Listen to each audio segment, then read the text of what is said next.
Majors, oh, there it is. We're good. We're being recorded now. I'm nervous.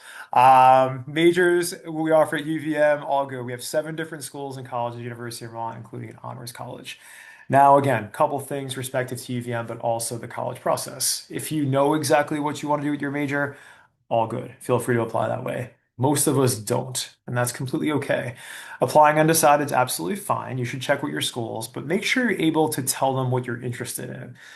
My case, not really sure what I wanted to do back in the day. I was thinking law, I was thinking teaching, I was thinking journalism. I articulated to my college that I'm undeclared, but I'm thinking a few different things. At least this way, the school knows what you're looking for and why they're applying to that institution, which can make a big difference. So again, for University of Vermont, you have seven different options. If you come in undeclared, you'll have to declare a major by the end of your sophomore year, and your academic advisor who's assigned to you as an undecided student can help you in that process. The Honors College for us is pretty competitive. Only about 10% of the applicants get in of our 30,000 apps. It's almost like a small school within the larger University of Vermont. Now, again, faculty and staff. So, a common question to ask when you're visiting colleges, what's your student faculty ratio and your average class size?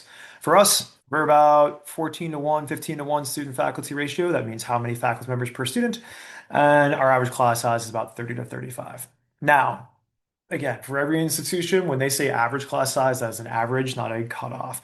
So some of my graduate classes are as small as 10. Some of my biggest lecture halls are as many as 150. So it's going to vary, especially at research institutions. UVM's an R1 school. You're going to see some bigger lecture hall classes, but the more focused you get in your major, the less students you'll have. It's almost like a pyramid. The more focused you get in, the more narrow the classes get.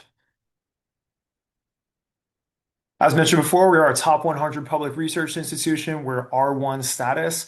What that basically means is that we are getting significant funding for undergraduates to do research early on. We have students even before they start their freshman year doing research over the summer. So, depending on your majors and programs, you can really get involved in any R1 or R2 school. But UVM is one of only 3% of the colleges that are out there that are R1. So, we're pretty proud of that. We worked hard to get there, but it basically means there's a lot of opportunities for research as soon as you start.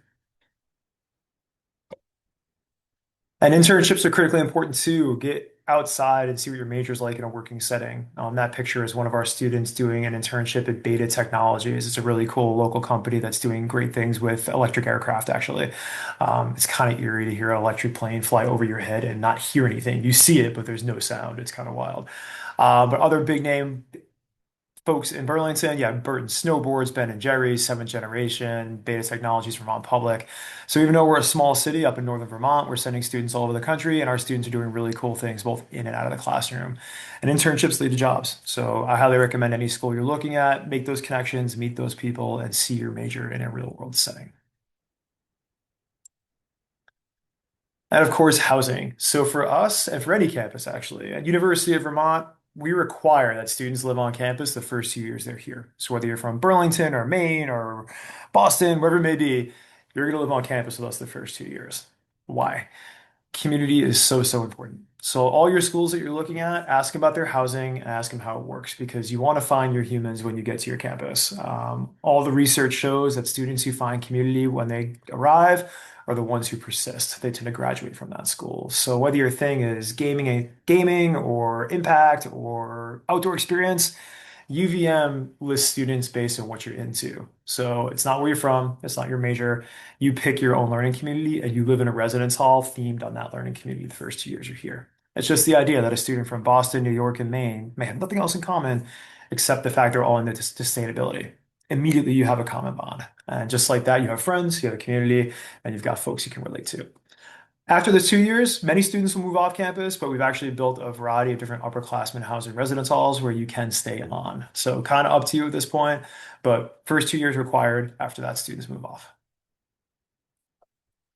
My favorite slide as a first gen student, I think this is important for us, the fact that, UVM, we have 30,000 apps of students coming from all over the world with different identities, different backgrounds, genders, sexualities, religions, all the things. My class would be incredibly boring if everybody looked the same, sounded the same, believed the same things. So for us, as we look at students, we want to build a community of different identities, different folks, but who all will respect, have integrity, be innovative, openness, justice, and responsibility. And it's our common ground. So, like I said, the picture you see in the middle is our candle lighting ceremony. That's one of our traditions at UVM. We basically bring the whole student body to the middle of campus right before the first semester of classes, light some candles over the beautiful sunset behind me, and signify that we're all one big community, University of Vermont. So again, we don't pretend to all agree, we don't pretend to all believe the same things, but we will engage each other respectfully and have a place of open dialogue. And you see some of our campus identity centers there, Mosaic for students of color, Interfaith for students who want to practice their spirituality, Prism students who are LGBTQIA+, and basically you can come on campus and find your different communities depending what identities you carry. And our core curriculum that every student takes is part of your overall academic experience at UVM.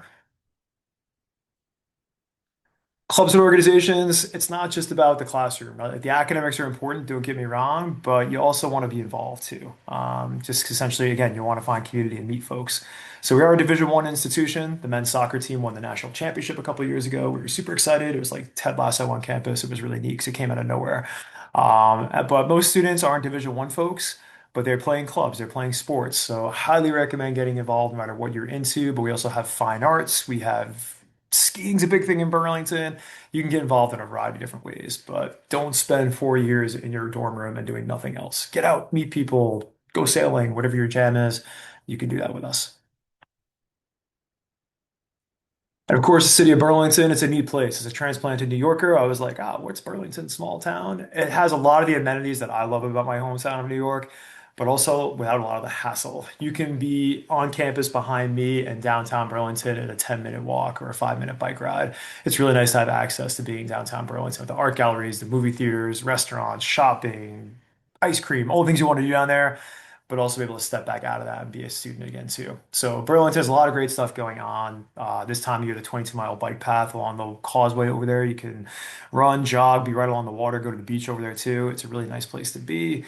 Skiing, if that's your jam, you could definitely get involved. We offer heavily discounted lift passes all throughout the state of Vermont. You can go out and ski if that's your thing. It is not for me. I'm not a winter guy. I like the summer. For me, it's getting on the lake, going to the beach, going in the mountains. It's a really great place. And depending where you're coming from, Burlington Airport is about 3 miles from campus. We have direct flights to a variety of cities across the country, including some of the ones listed here, New York, DC, Philly, a variety of other places too. So you can catch a flight and be in Burlington in no time.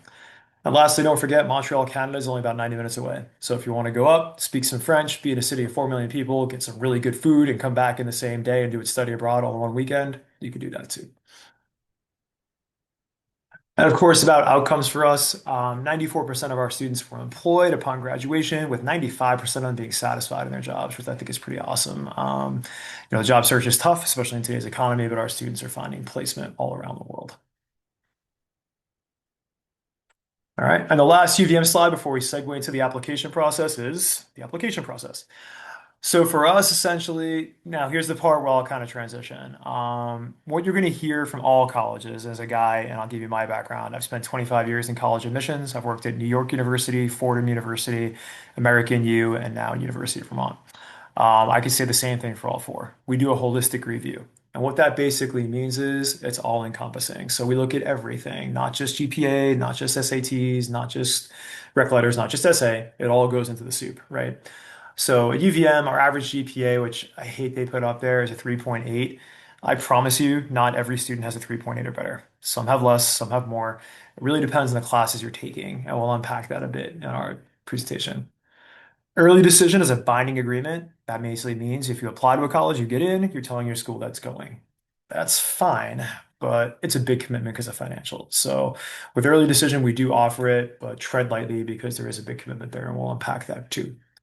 We also offer early action, which is non-binding early decision. Highly recommend if the school offers early action to go for it, just because you find out sooner. And UVM does that. We get about 30,000 applications, about 16,000 come in early action.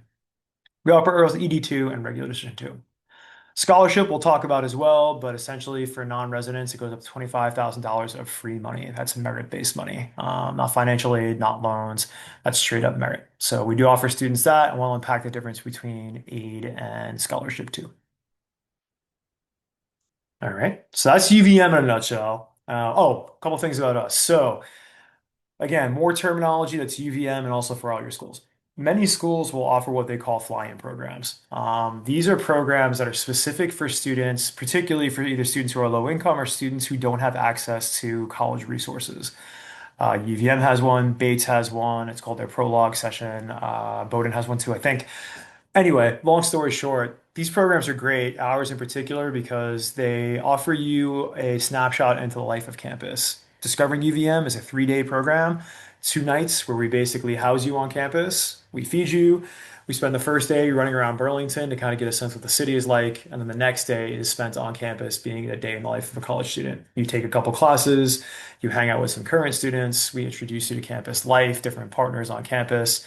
We attend a basketball game for us, and then we take you to dinner on campus too. So again, it's for students who normally wouldn't get a chance to experience college life, and UVM is not the only place that does this. Many schools throughout the country will. The big thing with our program, though, is that it's fully funded. So if you apply to Discover UVM and attend Discover UVM and apply to UVM and are admitted to UVM, you'll have your full demonstrated need covered. So our application goes live in January. I mean, excuse me, in July. So if you see the application and you sign up using the link I dropped, you'll get information about it. We hope you apply. It's an awesome program. Last year's group was about 50 students, and over half of them have enrolled at the University of Vermont. So we're super excited about that. We also have our first generation of college day. That'll be on National First Gen Day, which I think is on the 11th of November this year. Don't hold me to that. That's an opportunity for, again, for students as a first generation of college student to come to campus and see what it's like to be a college student. On that day, we do campus tours. We actually do a mock application review where you all get to be the admissions committee. You get to see what we look for as the admissions committee. We feed you, and of course, we get you to interact with some current students also. So that you'll see information for as well. And last year we had about 100 students from Vermont, New York, Connecticut attend that program too. So keep an eye on that also. And again, if you want more information, use the link I dropped in the chat. All right. So that's all the UVM stuff. Now let's talk a little more about the college search at large. So you might have heard me mention there's over 4,000 different institutions in the United States. That is a lot. Don't look at all 4,000, please. My ask to you all is find about maybe, let's go for more than that. Let's do 15 versus 10. Okay. So do your research, whether that's online, whether that's visiting schools, talking to friends, talking to family members, all good. Don't overwhelm yourself. I see more and more students applying more to more schools every year. Some are saying 20, 25. I don't know how you all do it. The average student applies to 15. I think that's a good number. Find like 15 schools, maybe four that are super high reaches, a few that you should get into, and a few that you feel confident about. That's always a good range to have. Just because if you apply to all super selected places, you might get bad news. If you apply to some that are not selective enough, you think you aim higher. So I think finding a good mix is really important. Visit, visit, visit when you can. Even if it's a school that you're not really interested in, it's always good to visit, walk around a college campus and see what it feels like. Take a tour. And when you do arrive on a campus, sign up with somebody. It's what they call demonstrating interest. So if you arrive on a college campus, visit the admissions office, register in advance, let them know you're there. That basically shows them that you're interested in your school, right? So you can do that online beforehand. And I always recommend signing up for a tour online before you just show up because sometimes they fill up. So as I said before, when you visit a school, you'll just get a sense for culture. You'll get a sense for students. You get a sense for the vibe on campus, for lack of a better term, right? That's super important. Like I said, all schools offer a variety of great things, new facilities, world-class faculty, internships, study abroad. That's all fine. But it's really the humans that make up that campus, right? So get a chance to visit if you can. That said, I know it's tough to visit nowadays. You're in school, you're working, you're busy, things are expensive, gas, hotels, all the things. Don't forget about virtual too. There's plenty of space in the virtual world to sign on and check out a virtual information session, meet some students online, get a sense of a school before you even go out there and visit it, just because you want to save some money on a place you may not be interested in. So, virtual is all good, but make sure you try to set foot on a campus before you make a decision.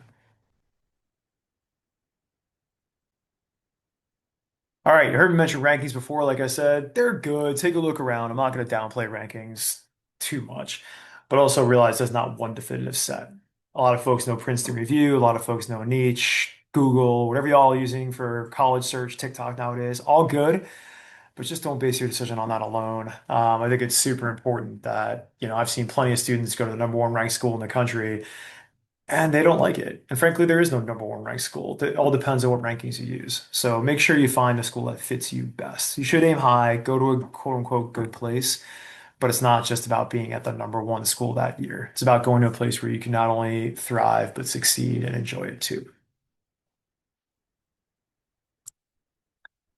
Okay, testing. Oh boy. All right. So, a couple things here.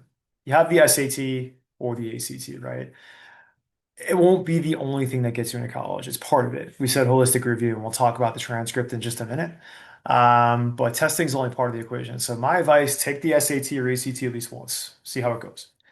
Take it again, because most schools will do something what they call super scoring.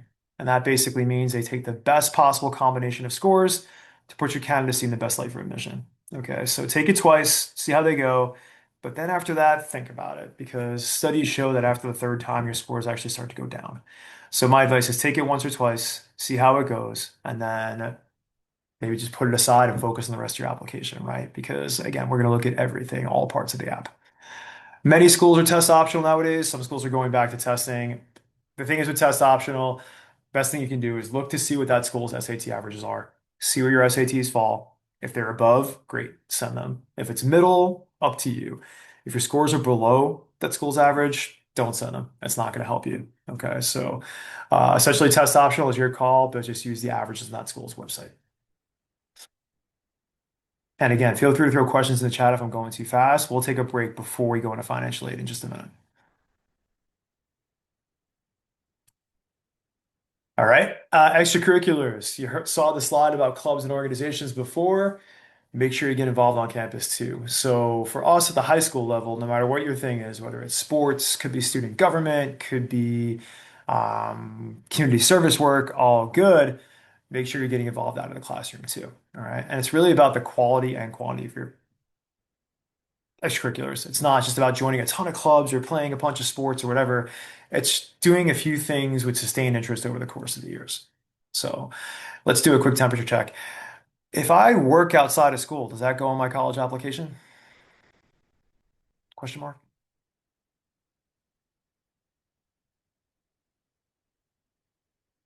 Yes, very much so. If you work outside of school, Felix, accounts and experience, 100%. Yes, definitely. So whether you work outside of school, also, if you take care of family members, right? Like some folks are responsible for translating for their parents. They're taking care of siblings. Volunteering absolutely counts. All good, definitely. So make sure you're putting that on your application. Colleges want to see where your time goes, right? So it's not so much about what you're doing, it's about the fact that you're showing responsibility, you're showing you can balance a schedule. Because when you come to college, you're going to have some free time, right? But how do you use that free time? It's not just all academics all the time. So definitely make sure you're putting your clubs and organizations out there. All right, recommendation letters. Let's do more interactive stuff. So, how many recommendations should I have from my college? Wow, definitive twos, like from jump. Y'all didn't even hesitate. Vivian two, Roxana two, Han two.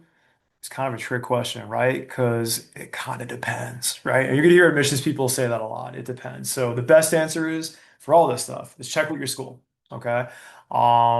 But I think it's fair to say most schools are gonna ask one from a teacher and one from a counselor, right? So if you don't have a favorite teacher yet, find one for sure. And then get to know your guidance counselor or college counselor, depending on how it goes. Maybe the folks at Let's Get Ready write your recommendation. That's all good too.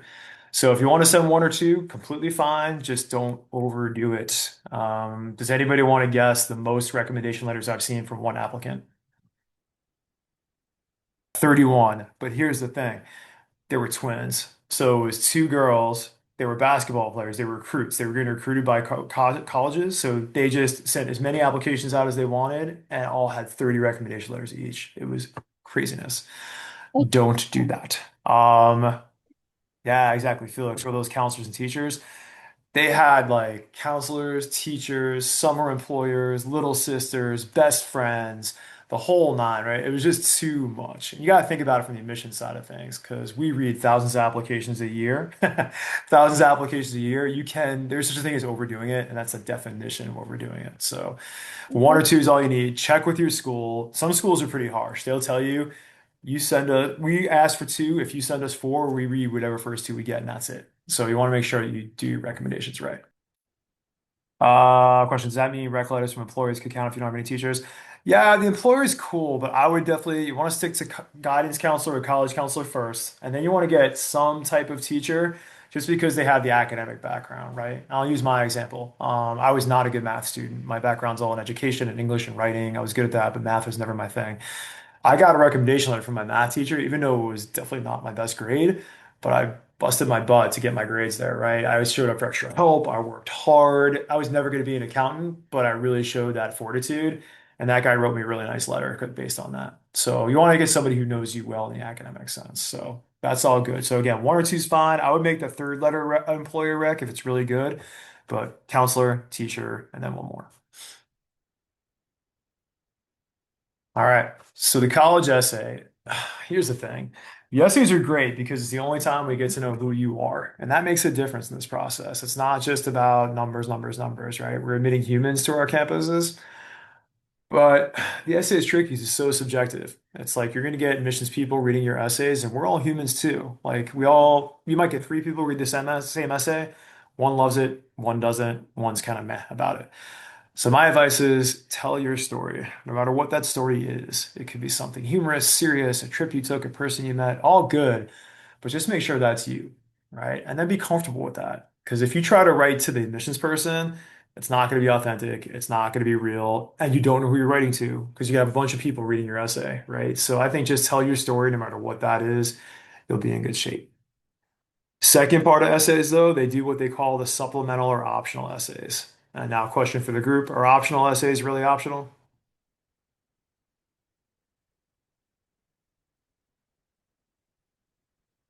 Got quiet. It's the uncomfortable silence. Roxana, they're highly recommended. I would say that too. I'll be the cynical one. When they say optional, not really. Okay, so technically, yes, but boy, oh boy, you heard me say demonstrated interest before.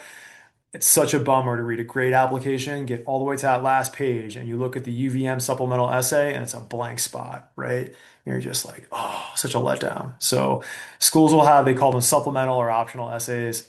Do them. I think it's really a great look. Again, they usually try to make them fun. Like UVM has, we do the Ben and Jerry's flavor essay, which is basically create a flavor of ice cream, real or imagined, that best tells your story of who you are. We have the soundtrack of your life, and we ask students to basically talk about their favorite song and why that means something to them. Y'all listen to some music, by the way. We have to talk. I have a lot of questions about your music taste. All good things. You just listen to a wide genre of music that's like even old guy music I listen to. So anyway, for a different day. The point is, do that essay. It tells us more about you, and that's what we want to know is learning more about y'all. All right. So also too, don't sweat the small stuff. There's gonna be a lot of things in this process that you can't control. Okay, where you're from, how you identify. Am I first gen? Did my parents go to that school? These are all things you can't control, so don't sweat that, right? But what you can control are deadlines. You can control getting your rec letters, writing that essay, doing your visits, all those things. That's super important. So again, you're going to have a lot of stuff thrown at you about the college process, like admit rates and what schools look for and all these different things. That's going to be beyond your control. So don't worry about that too much. Just do all the things you should do, and you'll be able to, again, sleep at night knowing that I put my best application forward. Yeah, like I said, don't underestimate deadlines. They're super important. Some schools do not play. If you miss their deadline, they do not accept your application, especially the super highly selected places, right? So my advice is make sure you get your application in like a week before the deadline, just because you never know. Things happen, technology goes bad. You'd be stunned at how many students wait till the absolute last minute to submit their application. Even right now, seniors are making their college choices. May 1 is the national decision deadline. Students wait till like 11:59 on May 1 to make that call. And boy, that is such a risk. Some schools are like, nope, you missed the deadline. Can't take you anymore, right? So don't wait that long. It's super important. Take the time you need, but don't take too much time. Read those instructions. And yeah, it's never a bad look to get your application in early. Some counselors will start reading applications in the fall. You want to make sure you have your stuff in and ready to go when they get to your application. All right, last thing we're going to start talking about money is this bummer of a slide. I don't know why I end on this one, but yes, rejection is part of this process. So don't be disappointed too much. Don't take it too hard. I heard me say before about if you apply to all schools that are only admitting 4% of their applicants, rejection is going to be part of your process. Don't do that, and you're going to be okay. There's 4,000 schools out there. As long as you keep a nice broad college list, keep an open mind, apply to schools that you think you're going to be a good fit at, it's going to work out. And I've worked at institutions that admit 3% of their applicants and schools that admit 80%. I've had great students at each one of them. So, like I said, keep your college list open, keep an open mind, and you're going to wind up somewhere great, I promise. But don't get bummed out if you get rejected or denied. It's not about you, it's about a very competitive process. And sometimes the fit isn't good for you on them either. It's a two-way street. You have agency in this process, right? They have to fit you as much as you have to fit them. So, like I said, don't take it personally if it doesn't work out because there's definitely a school out there you're going to thrive at. All right. So that is college application stuff. Before I get into financial aid, I can jump off real quick. Any questions on that? We just covered a lot in about 20 minutes or so on application stuff. Anything you might have missed? Anything you want to know more about? Han, I see your question. How would you let the college know that you went for a virtual tour and express interest if you can't go to in-person tours? Great question. So most schools, including UVM, you can sign up online. Like University of Vermont has a virtual information session, we call it. It's our GIS. It's basically online. You sign up for that advance, you attend that session, and we know you were there. So it's a great way to demonstrate your interest, especially if you can't get to campus for whatever reason, right? Like I have students who, when I was back in my process a gazillion years ago, I was looking at schools in California. My dad's like, dude, I'm not paying for a ticket to go to California until I know you want to at least look at that school. So back in the day, we couldn't go online. You all can. So before you buy that plane ticket to wherever you want to go across the country, attend a virtual session, sign up for that, and that goes in your student record. You'll be all set for demonstrating your interest. Casey, if tutoring counts as an extracurricular on college apps, most definitely. Yeah, if you're tutoring students, I just got done with a program this weekend where the student was doing work. She was actually doing students for tax preparation for older folks. She was working as a tax preparation person. It was amazing. She was tutoring students in second language, ESL tutor too. So yes, if you're working with any population in terms of your service work, 100%, we'd love to see that. Roxana, is UVM flexible changing majors? Yes, but it depends. Some majors are trickier to change into than others. So you want to check and see what your combination is. Like our nursing major, for example, is really hard to transfer into. So if you're a nurse at University of Vermont, you want to start in that major from jump. I would say in general, any school, if it has like an engineering or nursing, it's going to be difficult to transfer into, but not impossible. Felix, if you're attending a large virtual school, if you're largely attending a virtual school, do you know the process of getting recommendations of a teacher and counselors? Ooh, good question. It would not. For us, for admissions, it doesn't matter. It's just basically because we don't know where the recommendation letter is coming from, whether it's person or virtual. So as long as you have somebody who could write it for you, all good for us. It's more about how well they know you. So it's not so much about the place they know you from. It's about how they know you and can speak to you as a recommendation letter writer. All right. All right, very cool. Let's talk money and then we'll just open the floor up at the end for questions. So stay with me, I promise. But let's pay for college because that obviously is important. All right, so financial aid stuff. Okay, and again, drop questions in the chat when you want to, when you're ready. All right, so here's what we go through. We'll go through financially. We'll talk about some scholarships and grants, loan types, your timeline, and some resources too. And then at the end, we'll just do open forum.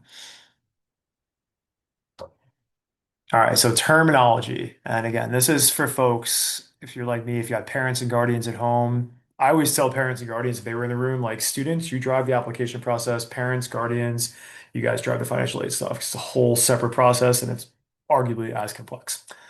FAFSA is what you're going to hear most about. That is the free application for federal student aid.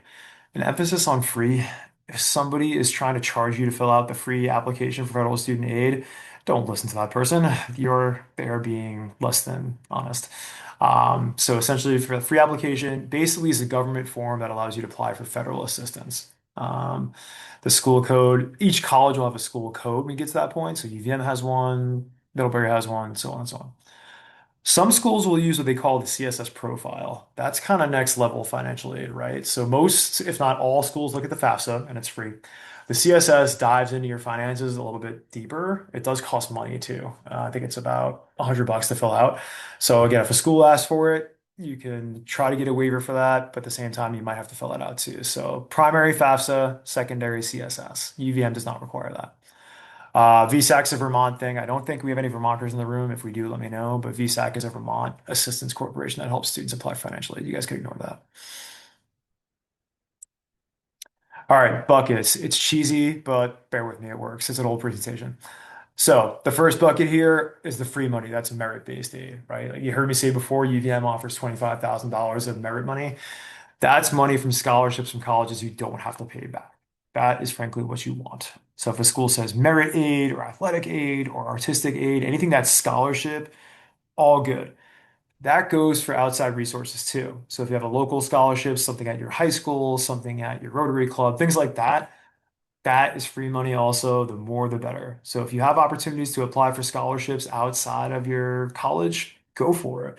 I used to be on scholarship committees, and you'd be stunned at how many scholarships went untaken just because nobody applied for them. So if it requires an essay or an interview, go for it. And every little bit helps. Even if it's only a couple $100, it might pay for books or might pay for a laptop, whatever it is. So apply, apply, apply. Need-based aid's a bit different. That comes from the FAFSA I mentioned before, and that is grants and loans. And it's not bad. It's just that loans got to be paid back, right? So we'll talk about some of that stuff, but merit-based, free money. Need-based, FAFSA. That's what that comes from. As I mentioned, you got two different types, merit-based, institutional, as I just unpacked. That's the money that's awarded for excellence in academics, athletics, community service, all the good things.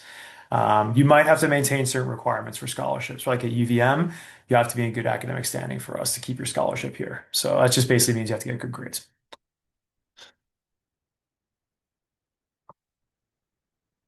Okay. Yeah, as mentioned here, more types of scholarships. You have national, state, local.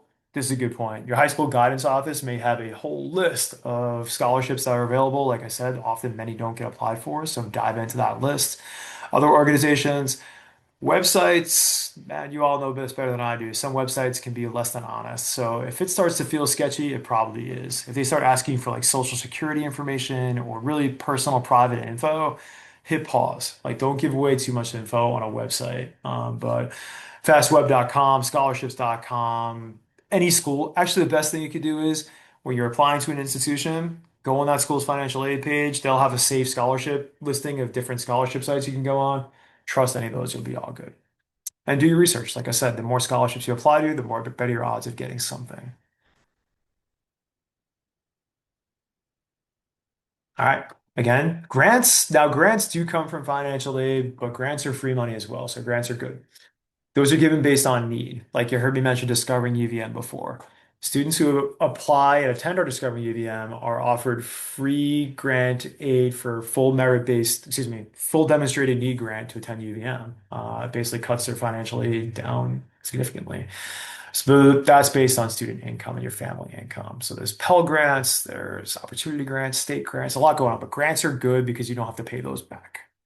Unlike loans, which do have to be paid back. So yeah, loans aren't a bad thing, but just be careful how much you take out. Some schools will package your admission letter with loans, and I don't know. Loan finances are a very personal conversation, but if a school offers you $60,000 and $59,000 as loans, you kind of want to think about that. All right. So again, this is a conversation to have with family, but loans do need to be paid back. So be careful how much debt you take on. And here's your timeline. So right now you're doing great because you're here. You're all, I'm assuming juniors, sophomores, juniors, mostly. Okay, I see some head nods, all good. Um, you're doing the research now, all good. So start your research. Start looking around at scholarships at your high schools, at your colleges, wherever it may be. That's all good. Check out college net price calculators. A net price calculator is basically something that colleges put on their website that you can kind of get a ballpark sense of how much financial aid they're going to give you. Every school in the country is required to have one. So if you look at a school, net price calculator, you'll be able to go on there and get a sense of how much it's going to cost you to go there. In October of your senior year, you'll have to file the FAFSA. That's usually the deadline for that's November 1st. And then you can apply for state grants as your senior year as well. All right, we're almost there. Spring of your senior year, you definitely finalize your local scholarships, get all your information to financial aid, and you'll start getting financial aid awards once you get your admission letters. Like at UVM for early action, we send out our scholarship and financial aid in November if you apply. So you'll hear from us in December, you'll get your financial aid in December. So you know how much UVM costs by the time the new year comes around. Each school is a little bit different, but you'll get your financial aid packages your senior year. Right now, my current seniors are debating how much it costs them to go to college and making their decisions based on that. So by this time next year, you'll know exactly how much it'll cost you to go to college. And then you can compare and contrast. As the places to go for resources, the FAFSA website gives you step-by-step instructions. You have state aid programs, your high school or college office, all good. I think the folks at Let's Get Ready can kind of help out, at least point you in the right direction there too. And of course, if you have any questions, you can always contact that school's financial aid department. They're super helpful also. And your admissions people too. And this is a lot, so don't get too hung up on this. The main takeaway is the advice, maybe create an Excel chart, right? Once you start applying, you have all your schools, one school down, two school down, three school down. Start packaging everything what it looks like, how much money they're giving you, how much is grant, how much is loan. It's a good way to just keep everything organized. So this is just an example of one student's different financial aid awards based on the schools they apply to. And I think that is it because you all have watched way too much PowerPoint. So we just talked money. There's a lot of information. Any questions on scholarship, financial aid, what that looks like? It's very complex and could be a lot. So feel free to fire away.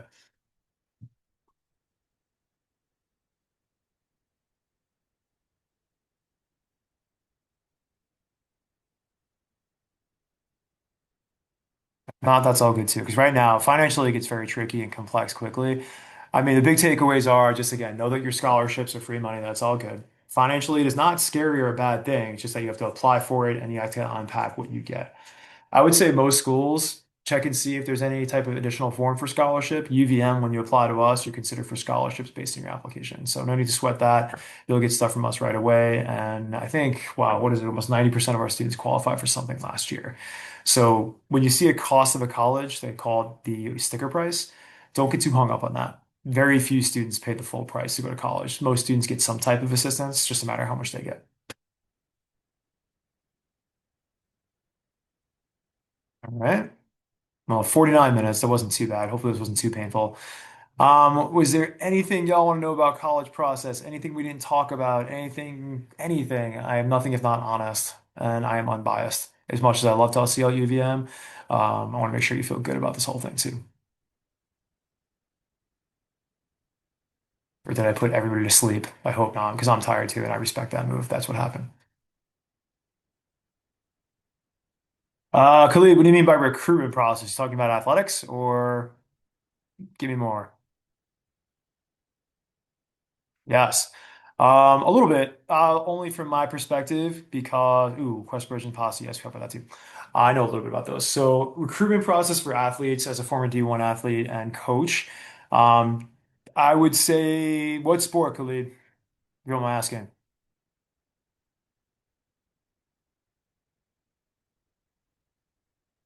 As well, we in suspense. Track and field, right on. All right, so the best thing you can do at this stage, if you're a junior or a sophomore, is most schools will have a recruitment questionnaire on their websites. So just Google like University of Vermont recruitment questionnaire. It should come right up. That's what coaches use to determine your information based on your sport, right? So for track and field, they're going to find out your times, your height, weight, all different things. That'll be the first start of the recruitment process because once you fill out that form, that goes right to the coach, and the coach can see, all right, maybe there's a need for this person, or I have a spot for this person. That'll start the conversation. You could also email the coach as well, or the assistant coach. Sometimes the assistant coaches lead the recruitment stuff. So that's a good way to just raise your hand and demonstrate your interest, like we talked about, that you're interested in that school, that sport. So feel free to reach out to those guys that way. That's a good way to start from there, just to get on the coach's radar.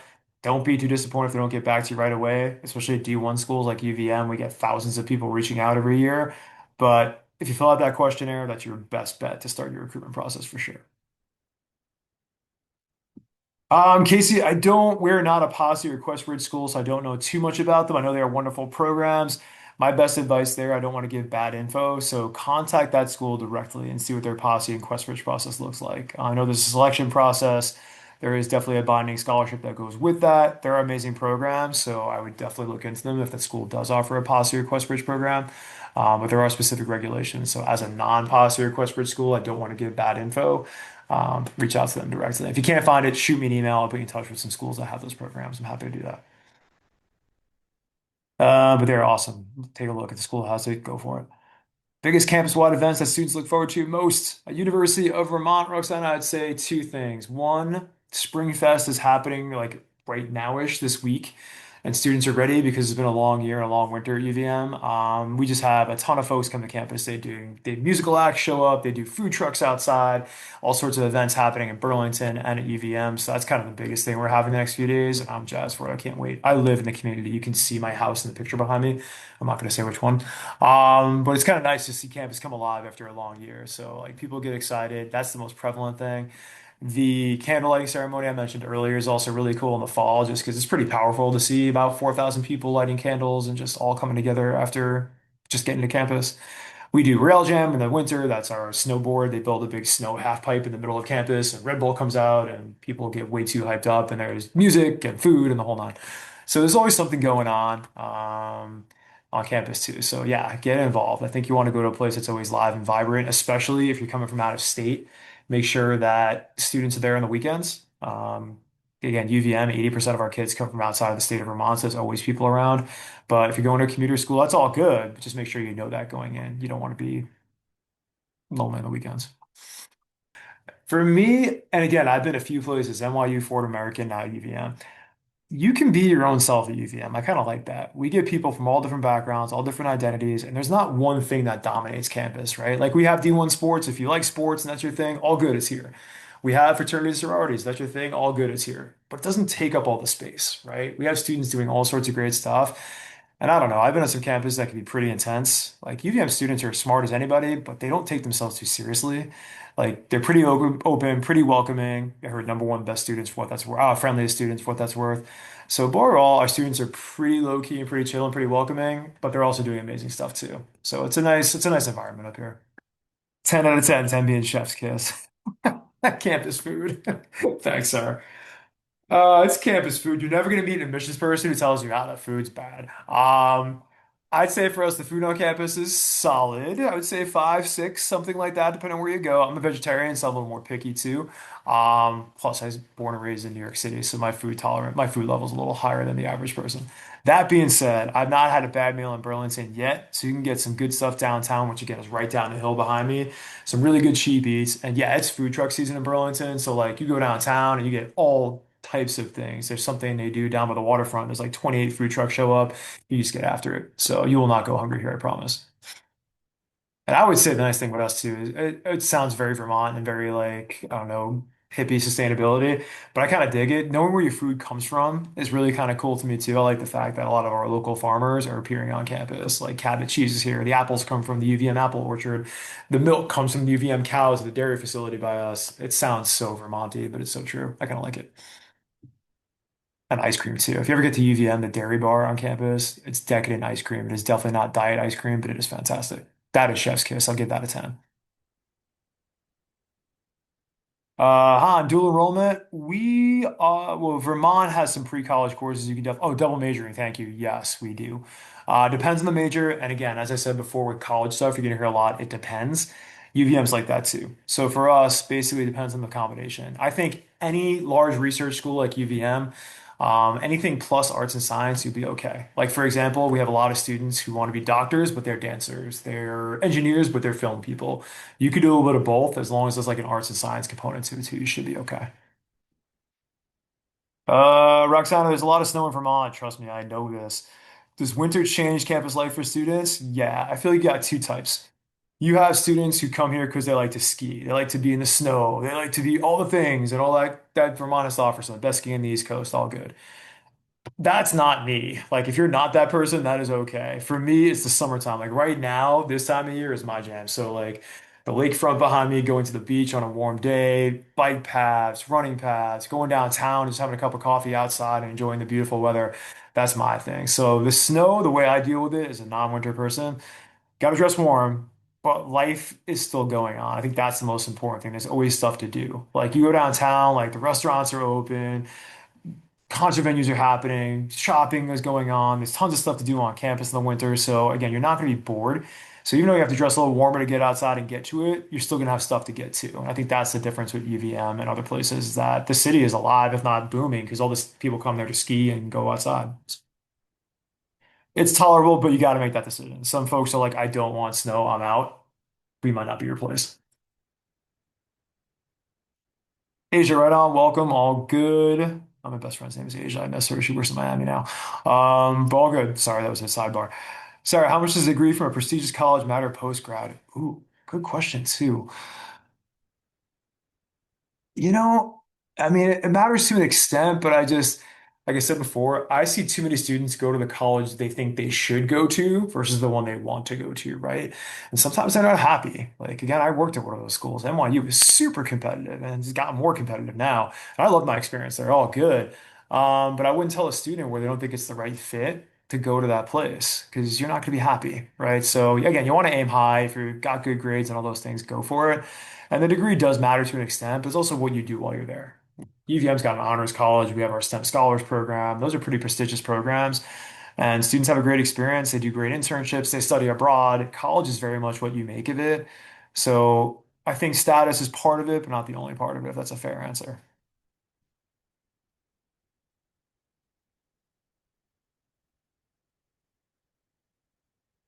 All right. All right. This is a lot. I hope it was good information. Did you all learn things, I hope, a little bit? Hope it wasn't too painful.